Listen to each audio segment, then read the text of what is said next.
Hi guys, welcome back to my channel. Today I'm going to show you how you can use Instagram stories refill sticker.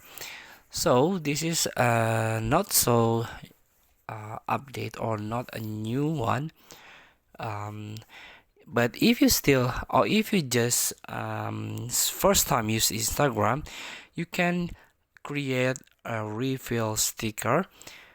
For example, or the first step is you can create your own story first. And for example, you can tap on your camera to make it your own story, and tap a sticker icon at the top of your screen, and here you can select reveal. Tap it. Here you can try to give a clue what's hidden. For example, dark, and the story will be blurred.